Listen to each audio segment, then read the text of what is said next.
I think it's interesting the things people choose to put on their skin and the things people don't. Often if you see somebody with a scar or something, you wouldn't think about why they have a scar.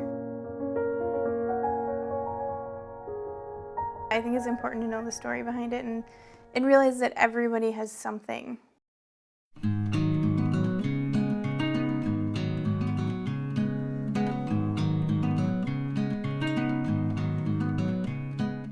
I work as a tattoo artist here in town. My entire life, other than a few years, I've lived here. We have, a population of 3,000 people, which isn't a ton. So I did my project at the county fair.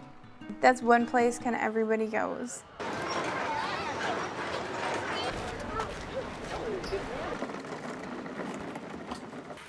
Hi, 26.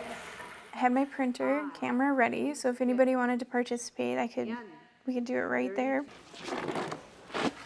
So, do you want to just have your arm there? I'm documenting with photos their skin, tattoos, scars, skin disorders, things like that. So you can write just a short thing, or I have sheets of paper, getting their stories, having them write it in their own words so they can say what they want to. The spot on my arm showed up when I was about 9.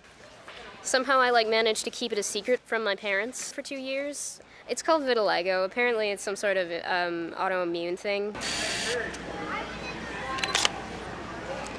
Perfect. Well, I got a scar from getting stabbed in the arm by a wine glass stem. I actually felt the wind blowing inside my arm. I jabbed his skin with a screwdriver. Working on a tank during military training. Yeah, it shows up pretty well. Ah. The cool thing about it was it never did bleed, but it just kind of made a hole, and you could see the skin and the muscles within. You could see the muscle inside. Oh, I suppose. I thought it was kind of cool. I have heard all kinds of stories. People are so complex. There's so many layers and levels. There's people who you may interact with every day who has some really deep, meaningful thing that you would never know. There was a guy who had been hit head-on by a drunk driver.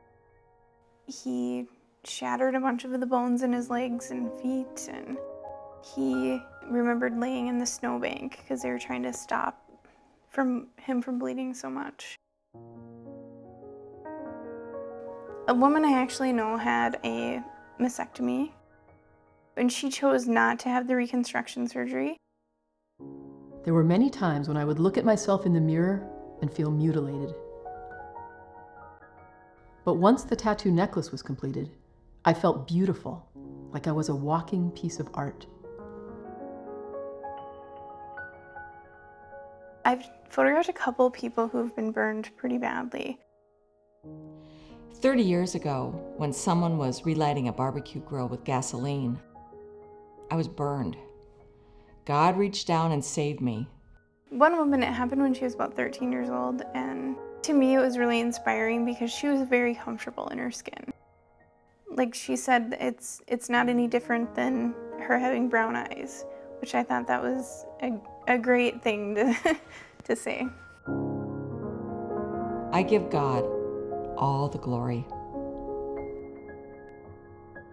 Some people have completely opened up to me and told me stories that they've never told to anyone in their life. There was a girl, she came up and kind of talked to me a little bit and then told me that she used to cut herself. She wanted people to know that she'd stopped, and she wanted people to know that it does stop. I have no significant visible scars. I even had one woman participate who didn't have any visible scars, but she felt it was very important to share her emotional scars, and we photographed a part of her body that she related to that. I love your toenails, they're beautiful. When I started with massage therapy, it was like, oh my God, what's happening here? It was like a flood, a major flood of emotions.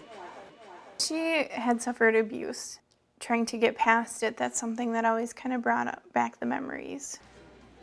holy smokes, if there's still all that fear and pain involved in my feet, will I ever be to the point of having an intimate relationship with someone? And I thought it was important to express that. It's another step in healing for me.